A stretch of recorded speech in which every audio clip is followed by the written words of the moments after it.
Today's guest is the lovely Melissa Kupsch in Queensland, Australia. Melissa is known for her incredible results she has with clients who are seeking treatment for fertility. And often as homeopaths, we do end up being the last resort. So by the time Melissa sees clients for issues with fertility, they've often seen pretty much everybody else and seeing her as a last resort. And yet still she is able to achieve incredible results. So do reach out to her if fertility is part of your journey at the moment. You can reach her at www.melissakupsch.com. That's MELISSAKUPSCH.com. And you can also find her on Instagram at That Homeopath, where she shares some wonderful information. Thanks so much for listening. I hope you enjoy the episode. Welcome to the Homeopathy Hangout, where we discuss all things homeopathy from around the world. And now my mum and your host, Eugenie Kruger. Hello, homies, and a warm welcome to Homeopathy Hangout. Today, we get to hang out with the lovely Melissa Kupsch over East in Australia. Welcome to the show, Melissa. Thank you so much. Now, many of our listeners will know you as That Homeopath on Instagram, and I've been following you for a while, and so have tens of thousands of other people because you share some amazing information in there and have incredible results of your fertility cases that you work with as well. But tell us a story of how you were first introduced to homeopathy. For sure. So I don't know whether you actually know the story, but one of the homeopaths that you've already had on the show, Peter Berryman, he was my lecturer at uni. So when I was studying to be a naturopath, he used to say to me, oh, you know, you'd really like homeopathy. And because I'd never heard of homeopathy, I just used to fob it off. What just wasn't interested. I thought if I'd heard of it, maybe it would be something. So yeah, I just sort of left that. And then 2 years into my degree, my sister was chronically ill. So she was in and out of hospital since we were 16 until early 20s. And she had recurrent UTIs that were so bad, they would land her in hospital. She'd be in there for a week on IV antibiotics. She'd have an oxygen mask. She was really sick. And so she tried all of the naturopathic things, all of the Chinese medicine, the acupuncture, the herbs. She quit her job. She tried like grounding, meditation. She really tried everything holistic. Plus our dad is a doctor. So she had tried everything medical. They did like the muscle pulsing machines through the bladder. All of these things, had the best specialist in one of Brisbane's best private hospitals. And anyway, they just said, this is just something that you're going to have the rest of your life. The best we can do for you is recommend prophylactic antibiotics for you to take every single day to try and prevent an infection. And it's like, that is just not viable. On top of that, they just said, you just really need to not ever have sex because that was kickstarting these urinary tract infections. And yeah, one day I was at uni, still studying on course to be a naturopath. And then Peter Berryman said to me, oh, you sure you don't want to do homeopathy? I was like, right, that's it. If you can cure my sister's like chronic condition, then I'll just change my degree next week. And he said, right, well, when can she meet with me? So we just met in a coffee shop the next week, took about an hour going through her case, all of the things, gave her a remedy. I'm sure you can probably guess what the remedy was, but she got Staph aureus. And yeah, after a couple of days, like started to have this profound shift, all of these discharges, all of this crazy stuff. And I just thought, what on earth is happening? I actually cannot comprehend. And I thought at that stage, I was pretty open-minded, pretty holistic, understood it, but that was next level for me. And then it sort of became this obsession, like I have to know more. And so then I started reading, and needless to say, I did change my degree, and here we are. And so, yeah, that was really what led me here. That is really cool. And actually, I saw on your website that Peter Berryman is working with you as well. And he's such a talented practitioner himself. He's actually been on the show twice and such an inspiration. And I'm just like, how does one person know so much? It's quite incredible. I think he's just dedicated to homeopathy, just totally dedicated. And how lucky are we that your paths crossed, because now you're on the homeopathy side. Sure. Yeah. Sure. But also it's because, you know, I started out with a naturopathic training as well and then went to the homeopathy side. But it's so good having that naturopathic training. Do you find yourself like drawing on that quite often? I would say even Samuel Hahnemann, he started out with all of those sort of lifestyle things first, right? Like really get your diet clean, get all your levels right. And then when you're still diseased, looking at homeopathy more, I'd say definitely the fundamentals of that would come into play, and some of the herbal things just as an adjunct, because they go so well hand in hand, just really boosting everything all over. If we're talking sperm, hormone health, yeah, definitely. I'm a huge fan of using herbs, but in homeopathic potency. So I often quite like using ginkgo or withania or milk thistle or dandelion in homeopathic, like 6x potency as like a tonic or organ support. Yeah. Yeah. And Love then it. you are so well known for your huge success with fertility cases. Talk to us a little bit about what got you into that niche. It was kind of accidental, but also kind of, I wanted to be able to do something while I still had young kids at home where, you know, with treatment, I had a goal. It's like, I want to get you pregnant in 4 months, in 6 months, whereas say some of your eczema cases, these can be more in it for the long haul sometimes where it's like a really long thing. So that was sort of my motivation in the beginning. And then it just happened to be so successful. So I ran a free trial through Instagram and I just said 6 people, anyone who'd like to get pregnant, anyone who's been trying for more than at least a year and has like quite a complex case, please let me know. And we just did it publicly. And then those 6 women all conceived in that 4-month period. And one of them happened to be a nurse at the time. And then nurses talks. And then she went back to her hospital in Brisbane and is like, oh, I just got pregnant doing this thing. And then 6 more nurses came. And then in that next section, those 6 nurses also got pregnant in 4 months. So it just happened to be really successful at the start. And then with posting online, that just went bonkers. And as you would know, with homeopathy and fertility, it can be such a simple fix. Like so many women, the simple issue of you've been on the oral contraceptive pill. I saw you actually do a post about it recently. And just detoxing the contraceptive pill, bringing in folliculinum, these sort of hormone balancing remedies. Sometimes it's so simple. And some people have been trying for so long and they think, oh, I must have these really deep-rooted issues. If I've been trying for 2 years and not conceived, well, damn, I'm in big trouble. But it truly is not always the case. Those simple fixes, getting that good egg white mucus, sperm can swim up there, problem solved. I would say a lot of my cases are very simple.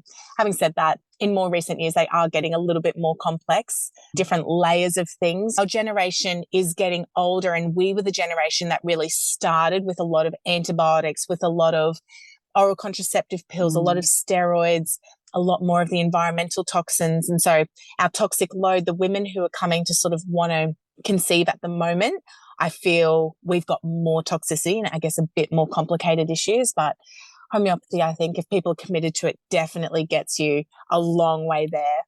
Just like, I don't know if you see me nodding and smiling, but I was like, yes, yes, yes. I so agree. There's so many of these fertility cases that have been given up on by even conventional IVF clinics, and they come to a homeopath, and so often it can be so simple. Like you said, that mucus, I've got a client at the moment and had really watery cervical mucus, and it's already starting to just getting that nice thicker. We've included just borax, like 200 on a daily basis at the moment, and that cervical mucus is changing. And I know for her, that's the only tweak that we need in her case, just to get that sperm climbing up those ladders, or like the oral contraceptive pill, or sometimes the Gardasil vaccine. But I have something I want to ask you about is more recent pharmaceutical interventions in the last 2 years, which we'll use code words for, but I'm sure everybody agrees. I have had one client, and her and her husband have both had it. And after 6 months of trying to get her pregnant and using all the techniques that I normally would, and she never had issues conceiving her first. I mean, we're only 6 months, and she's actually decided herself, her and her husband, that they're not going to continue trying, and they've given up. So they're just going to have the one child, which I'm really sad about because I was quite happy to continue trying. But I do wonder in the back of my head, have we completely stuffed things up by injecting these things into people, this experiment? And what are you seeing in clinic? Because I have seen some scary stuff. I've also seen some great results with homeopathy clearing a lot of that up. But what are you seeing? So I guess I can compare pretty well from how quickly people were getting pregnant when I started 5 years ago to now, and something has definitely changed in the last couple of years. And then looking at, do you know Greg Braden, scientist, and he's going through, and we're looking at the birth rates around the world, and they're dropping off a cliff. So we know that fertility has been severely impacted by COVID and COVID vaccines. The reason is that I've had a number of patients who were well into their pregnancies at even 20 weeks who got COVID and then started bleeding and miscarrying.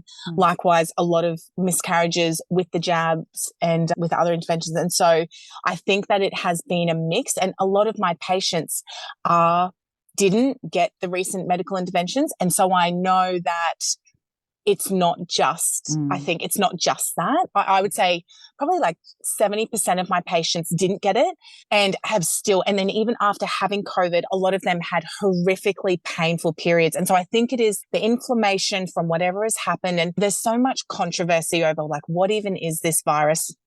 Is it a virus? Is it toxicity? Is it, I'm sure you've heard all of the theories, and whatever it is with this vector is that when people are getting sick with that set of symptoms, the periods are changing, something is changing, and something is being lit up in the body in terms of the inflammatory sort of response.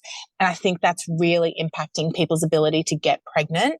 And then in regards to homeopathy and clearing it, we've got the isodes that are made specifically from those three different, predominantly the three different interventions. So depending on which one specifically someone got, in the beginning of sort of seeing this come through, I was only treating people with those if they had a known adverse reaction, if they could tell me things really changed after that. And then that's when I would, whereas now I'm sort of getting to the point of, I just want to clear it anyway, just in case. I don't want people to have to wait and keep trying much longer. But yeah, it's very fascinating. And then their responses to the homeopathic versions of the medical interventions, that tells me that yes, that was a causal factor, because the homeopathy version of it is completely changing their menstrual cycle, which tells me that never well since that we're always looking for in homeopathy, like where did our fertility take a real turn?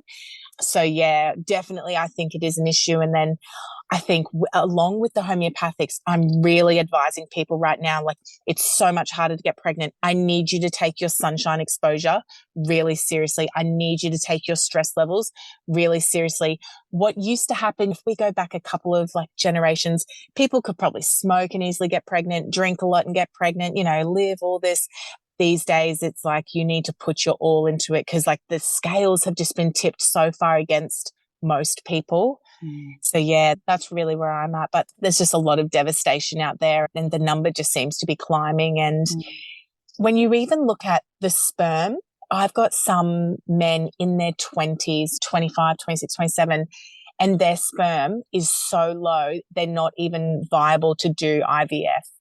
That's sort of the levels that we're reaching. And it is interesting to me, and it could be coincidence, but two of those men who are very, very young were male nurses. Another two were military, and they do get a lot more medical interventions just by virtue of their job. And I wonder if that is having an impact. Trauma definitely having an impact. The last couple of years being so stressful for everybody, we can't really say how much of an impact on that, the fear that their bodies are locked into.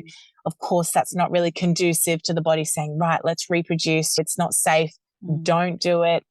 It's a bit of a mess, but I'm hoping that homeopathy can really come through with a bit of a shining light and help people. And it definitely does. I mean, we do see that in our clinic. I'm sure that you see this as well. The people that have been fobbed off by every other profession pretty much on the planet, that you've heard that TEETH acronym, tried everything else, try homeopathy. Yeah. And they do, Exactly. they often do come to you as a last resort. And, you're often able to help these people, that's a miracle in itself.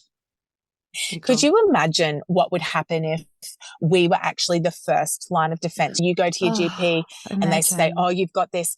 Instead of putting up, so many of my patients, they've been through rounds, some of them up to 7 rounds of IVF by the time they come and see me, and then homeopathy was successful. And I think you could have saved yourself not only all that grief and trauma, that money, but putting your body through those extensive treatments where homeopathy, we could serve you so much better straight off the bat. And it would have been even more simple for us to treat you first. You would have been younger, not so drilled by all the pharmaceuticals.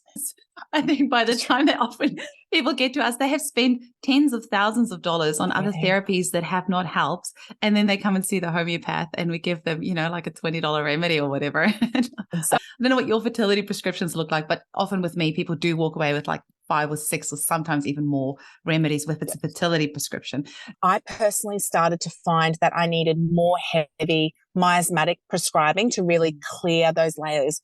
The syphiline and the carcinosin, those ones really dominant. So I've really upped those doses. And then with what we were talking about with these more recent medical interventions, I'm finding now needing to clear those layers, the COVID nosode, even that for the spike proteins. So that's where I'm at. I was talking to Peter Berryman recently, and for the two of us, it's like our favorite remedies are the syphilinum, the carcinosin, and so often we are seeing such success using those two in tandem. Obviously, they have a lot of overlap with those remedies in general. And even Peter, who used to be very much a one remedy at a time person, is now using the two and seeing it just progress so much better. So, you know, with the fertility, definitely we're using about 6 or 7 remedies for the woman in a very sort of like worked out protocol. With the men, I generally give a classical prescription and a miasmatic prescription. So really looking at all that family history, where could we be really clogged up here? But those miasmatic remedies seem to be some of my biggest unclearing ones. Even Euthuia medarinum, how many women have had the history of STDs or the HPV? Candida. And this is where, and it's just that psychotic block that we're trying to clear. So yeah, that's where I'm at. And constantly playing with it. And I'm sure every homeopath is, as we like face new things and we're seeing new like generations come in of like, where are we stuck here in regards to fertility? But yeah. Very, very cool. I just have to ask, what does your dad think of your job and what you do? I went fishing with my dad yesterday and he said to me, so like, how's business going, darling? I said, oh, it's going good, Dad. And he said, you know, I really think you picked the winning ticket. And he said, if it wasn't clear before the last 3 years, it's very clear to me now. And so my dad's stoked, I think, for me, and my sister works for me as well. And he's happy because business for us has been absolutely thriving. And just he sees the testimonies. He only started following me on Instagram maybe, I don't know, probably about 6 months ago now, which was so funny because I usually talk about him and I thought, oh, I'll have to watch what I say now that he's going to actually see what I talk about. But he's probably he is a GP and in a very low socioeconomic area. So people are they are so sick. It's like, this is just not the clientele who are ready or able to embrace homeopathy. It's just very, very much a very stuck sort of place. So Dad, in his work, it's like really telling them, you've got to get your mind right. He can see that the core of these issues, you must start in the mind. And so most of them are morbidly obese, eating just a horrific diet. And so all of the disease and all of the infections that are coming as a result of that, we could really nip in the bud here. So yeah, Dad's always been really supportive. And it is funny because of course our ideologies largely like we butt heads. As much as I love to work alongside like GPs, and that would be my dream, probably have Dad come into the clinic and for the things that he's needed for, people can go there, all of their blood tests, anything like that. But largely we disagree on the approach, right? So well, if you can still go fishing together, that's a huge win. So you two are doing something right. For sure. Amazing. Talk to me a little bit about trauma as well. I mean, you kind of touched on it with the last couple of years and everything that people have gone through. And I do think it's a combination of all the medical interventions plus just the sheer trauma and stress that so many people have gone through in the last couple of years. How do you treat trauma in your clinic and where do you kind of see that playing in? So I have seen a lot of it in my fertility cases. So in fertility, I really go into the depths of, can you pretty much tell me your whole health history and including, I often ask them the question, what are the 2 most traumatic or stressful seasons of your life? What's been the biggest events that might have given your vital force a knock? And it's really interesting the things that people will say because they'll take a little bit of time to ponder it. And I ask the husband and the wife, and it's often not the things that you would expect, like the loss of someone. Sometimes it can be when my stepdad left the family, or I had a childhood friend and her mum died of cancer. And at that age, that really sent me into a spin and I got really scared. And ever since then, I've had this severe health anxiety and whatever it is, I definitely attract a lot of sexual abuse patients. Fortunately or unfortunately, I guess I love to help them. And it's something that I'm very familiar with because I have had so many cases of it. I can really understand where they're coming from. So I always factor that in. Even when I'm working in fertility, if I can see that that is a massive trauma that has left like residual effects in their body, I'm not just going to be looking at hormones. For some of them, I will give more of a classical prescription, maybe a staphysagria, something along those lines. And yeah, so the traumas I just find I find it increasingly more and more to be the very core, like the root of our health disturbance, where you're really looking for where did that doorway to disease open. I find it's usually in the traumas and oftentimes 10 years and under. So I'm really fascinated by how they play out. So just one example I'm thinking of right now. I had a fertility couple. We did the fertility protocol. They didn't conceive at the end of it. And we said, right, let's go back for a deeper look. Let's look more at like a classical single remedy, deep look approach.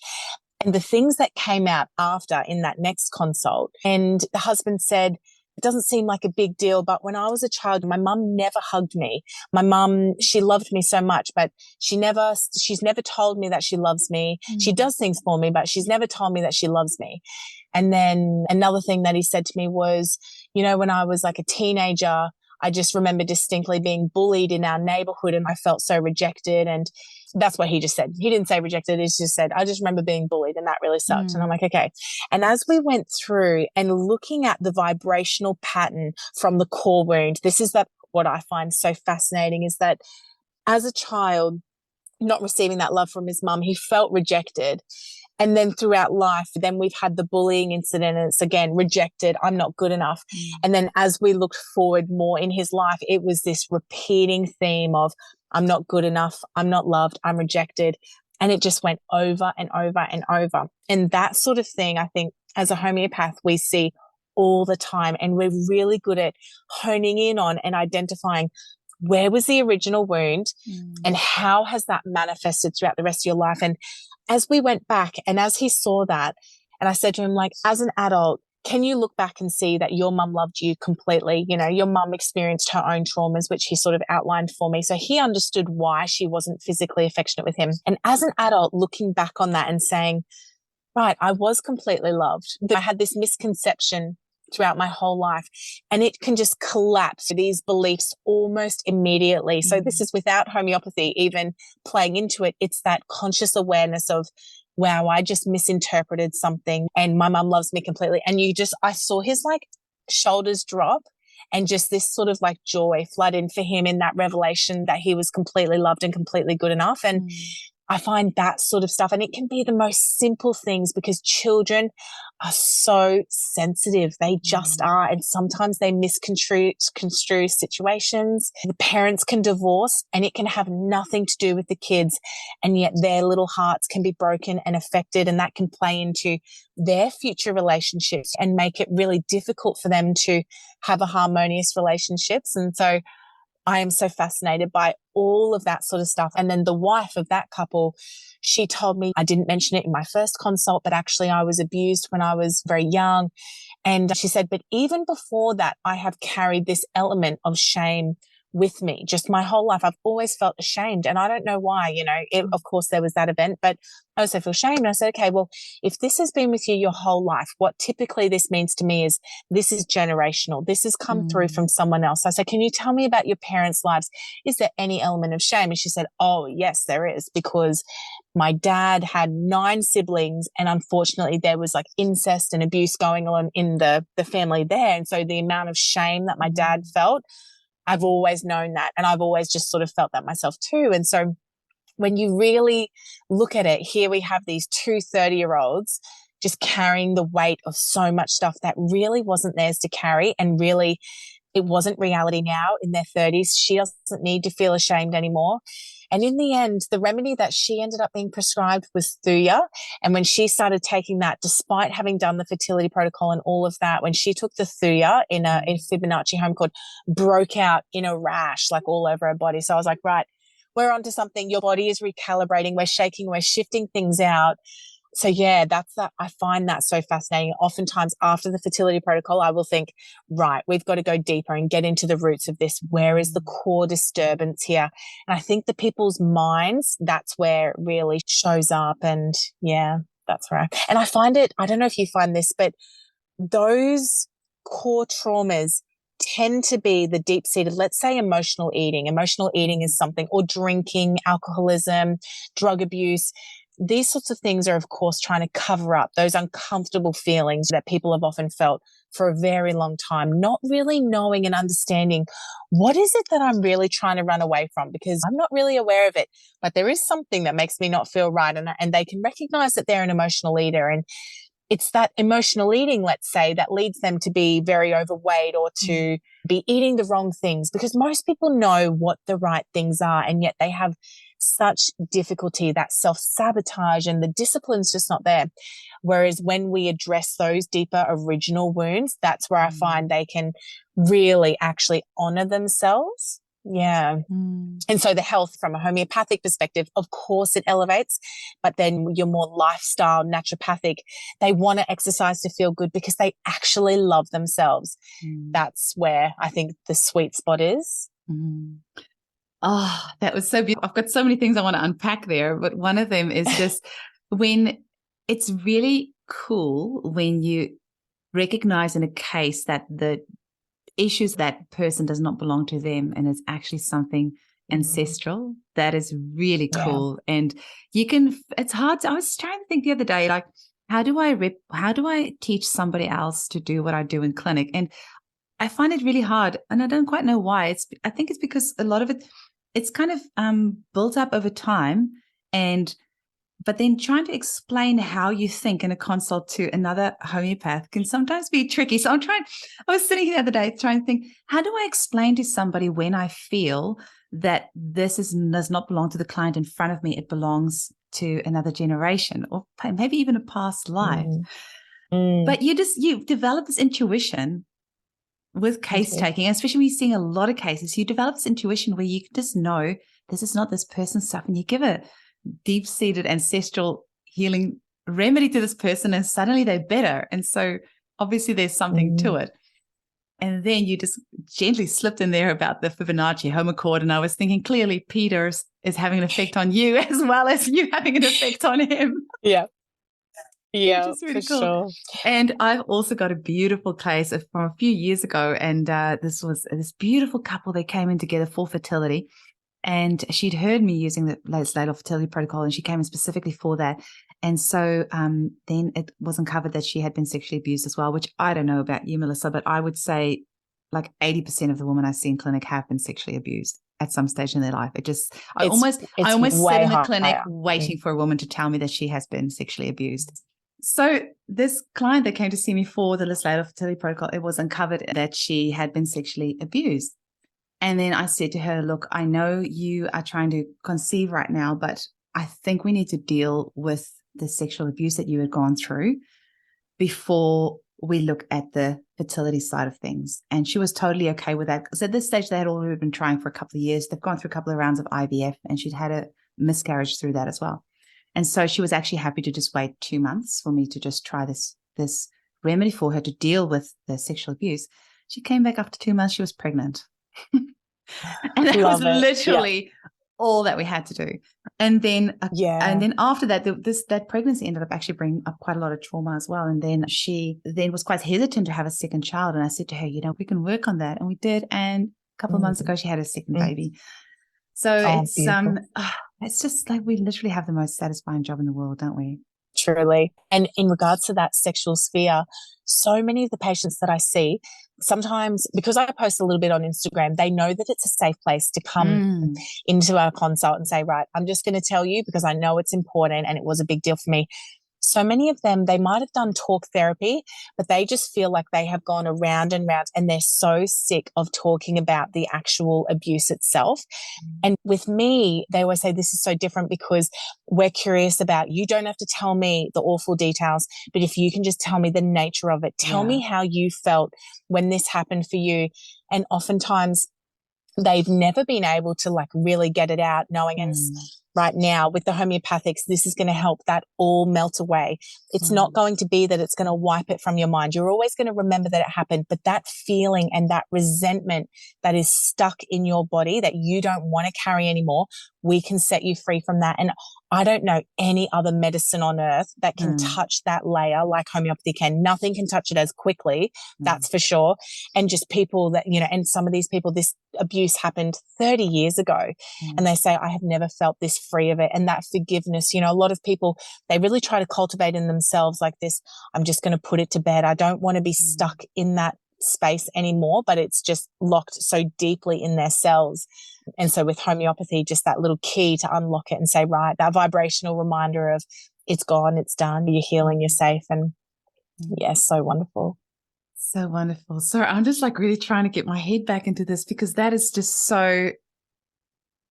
Oh, she said her baby's just discharged from hospital with viral meningitis today. Oh my gosh. Wow. I mean, Goodness. sorry, Melissa, but you couldn't make this shit up. Yeah, for sure. But does this happen to you? I'm finding this sort of it's like happening the more and level more, but that was lot. next level. That was like as like sometimes it's like a minute before, a minute after, but this is next level shit. Like you're literally about to talk about it. Yeah. I just said, like, what? You couldn't make it up. For sure. For sure. Anyway, and just get back into, okay. Is there anything, just while before we kind of get back into it, what else do you want to make sure that we have a chat about? Is there any courses or anything else that you want us to make sure that we mention or? And I will ask you at the end to say your website and the socials where people can follow you, and you're welcome to mention about your kits as well or anything else that you want to mention. For sure. I can't really think. I mean, I'm doing a course at the moment, which is sort of teaching, naturopaths the basics of homeopathy so that they feel more let's comfortable. Let's talk about that. Okay. Yeah. Okay. Yeah. So I'll frame that with a little question. Maybe we shouldn't though, because it actually has just kicked off. So I wonder whether then people are going to be like, oh, can I do it? And I'm going to be like, oh, sorry, I literally just shut the doors because it's just starting this week. Okay. So maybe you can just let people know then to sign up for your newsletter so that and you can maybe mention maybe just mention that you are currently doing this and the doors are shut, but people can sign up to your newsletter to be notified when it comes up again. Yeah, sure thing. Oh, yeah. Okay, cool. So I'll just say, if you follow along on Instagram, because I am naughty and do not have a newsletter, although I should. Instagram's, but do get a newsletter. Absolutely do it. It's just in case my Instagram goes down. Do it. You have to. Absolutely have to. Just do it. And you've got a website, so it's easy for you to do you use like WordPress or what do you? A People Lad. What's that through? It's not Squarespace. It's through a Shopify integrated one. They will absolutely have, like you would get a plugin, like a newsletter plugin. And you don't even have, I'm really erratic with my newsletters that I send out. Like I try to send it once a week and I have a VA that creates it most weeks, but it's really good. Yeah. So if you're doing your sales or your courses or like do it for sure. And also with the algorithm, like you never know when the algorithm changes. So anyway, I don't have to preach that to you. Yeah. Cool. I shall. Cool. So Melissa, tell us a little bit about where people can get hold of you. Sure. So I do most of my talking on Instagram. Instagram stories is definitely where it's at on there. And then we do courses that are coming up. So we're finding that a lot of not only our patients, I have had so many patients who are now studying homeopathy because they're so blown away by what they've seen and how it's happening. So I was talking with Peter Berriman about this and how we can do it. So at the moment, we sort of, for the people who want to do the full-on degree or a proper diploma, Switched On Health in Australia obviously does that. I'm not sure who else you recommend for that. So no, just Switched On Health, the only ones in Australia. But obviously a few places overseas, but Yeah.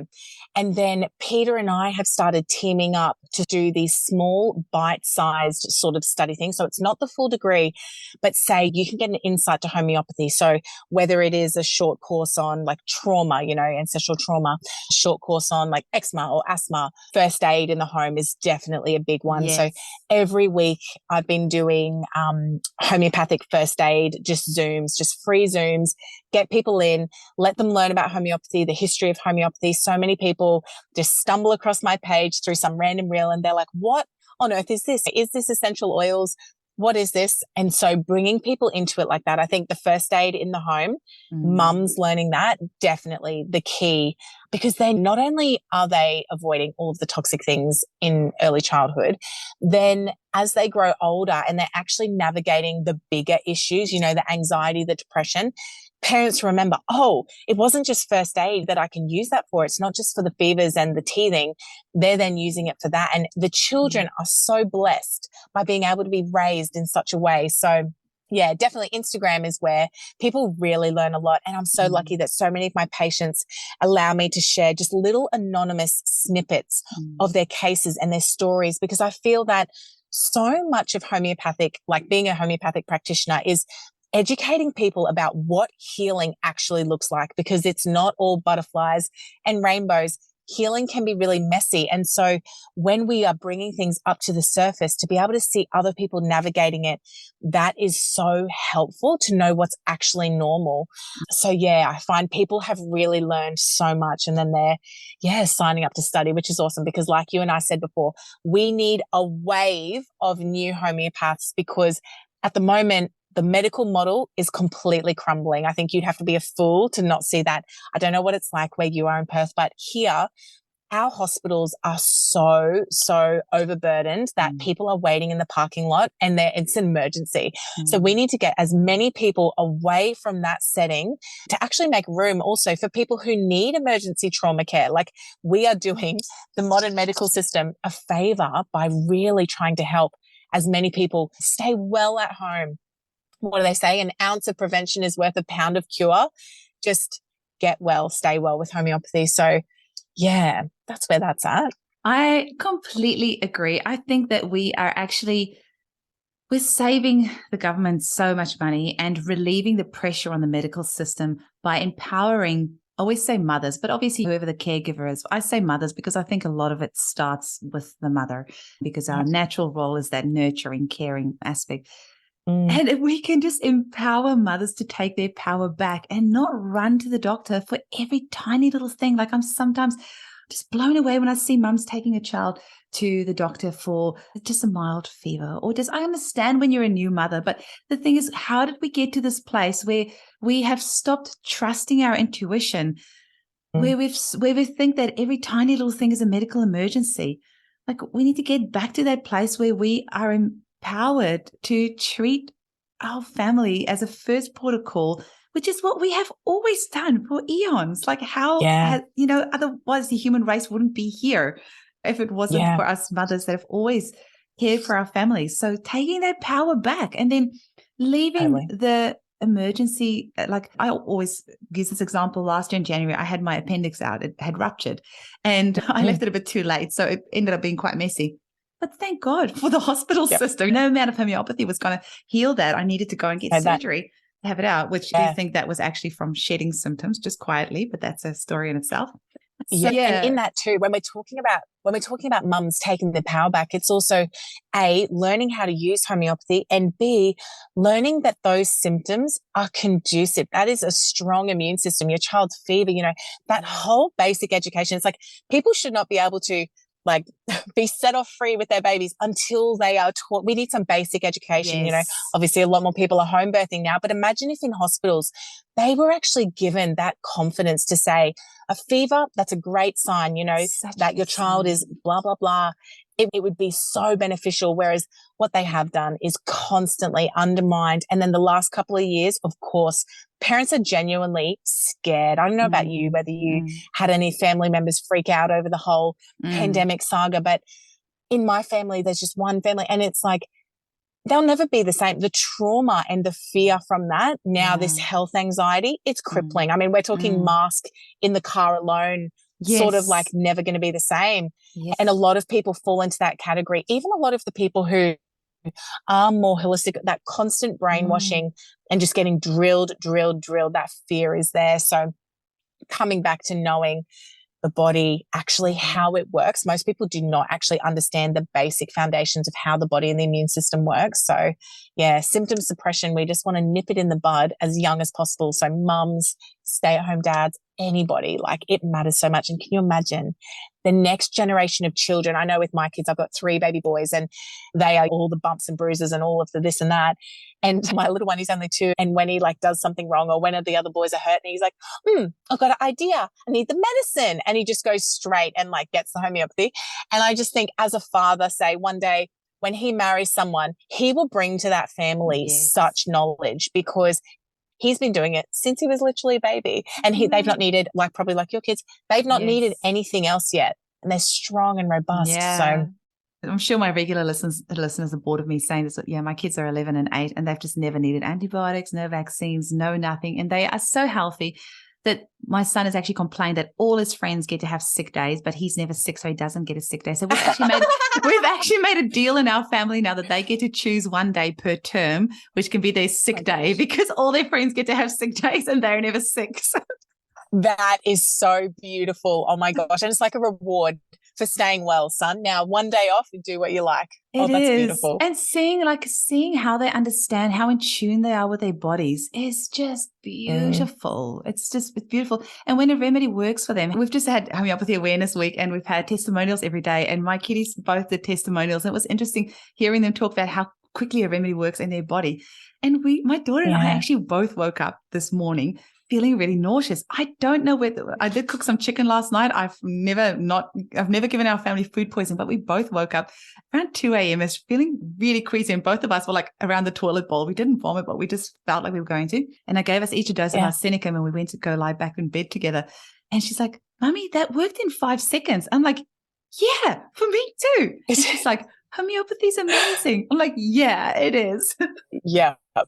And it's so amazing too, so funny with the gastro that's obviously been going around. One of my best friends, she's an acupuncturist, but she just sent me a voice message yesterday and she said, oh, you're going to laugh at this. Obviously the kids had gastro real bad. And she said, and I wasn't near my like remedy booklet. And so I was just thinking Nux Vom. And she said, I gave them Nux Vom and gosh, they were like throwing up all night. The next day she was in doing an acupuncture and she's like, had to stop her treatment. She's like, oh my gosh, I'm going to throw up.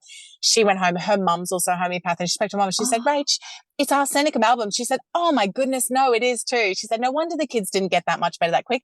She was up by this point so nauseous. She took a dose of arsenicum album within 5 minutes, had power chucked up the contents of like her whole, and this is what people say, right? They take the remedy all of a sudden for some people. Everything comes out and they're like, right as rain. They're like, oh, that was good. Now I feel way better. Just get that poison, whatever it is, out. Nux Vomica does that to my husband where he has to be careful where he is when he takes the remedy because it works in under 30 seconds. So he has to be sure that he's close to a bathroom before he takes it. Yes. But the response is so immediate and so curative for him every single time. Yep. It's a running joke in our family now. Just make sure you're close to the bathroom before you take the remedy. Wow. Yeah. And isn't it just like the body is so smart? I was just thinking about this the other day. It's like when modern medicine does not acknowledge that our bodies are intelligent really at all, you look at like a mother. I was just like staring at my kids and thinking my body knew how to grow you, how to knit you together perfectly. My body is so freaking smart and so is yours. And it's like, I would trust that above anything else, first and foremost, as long as possible, because my goodness, the body knows how to heal. I guess sometimes people think, oh, but my body's so broken. Like I really have all of these chronic diseases and I don't know whether my body actually can. And it's like, it can. If you give it the right conditions, you stop giving it the toxic things, the toxic thoughts, you will be surprised just how far your body can go. Like, it knows how to knit together a baby. It knows how to heal you and it knows where you're stuck. And it's that intuition, that listening, this is where the future is, coming back into ourselves and really actually feeling it. It's something that, to be honest, I have neglected intuition my whole life. I've never really been that way inclined. And it's as I've gotten older, I've just been like, holy crap, can't believe it. I've much more like my dad, generally that really left brain dominant logic. I just like analyze, yes. And even in my homeopathic cases, it's always been repertoire logic. Whereas now I feel more and more success is coming with like, I feel that this is where the issue is. I need to like explore this a bit more. It's fascinating, right? So cool. I could literally chat with you the entire day. But like you said, you have 3 gorgeous boys who I have seen on Instagram. They are so healthy. And when they're running around on the beach, you can just look at their little bodies and they're so strong and just vibrant. So I'm sure you need to get back to them. But I just want to thank you for your time and thank you for empowering mothers around the world. Thank you for all the great work that you're doing. And thank you for your time today. It was so lovely to hang out with you. Thank you so much. So nice, Eugenie. I so appreciate it. Chat soon. Bye.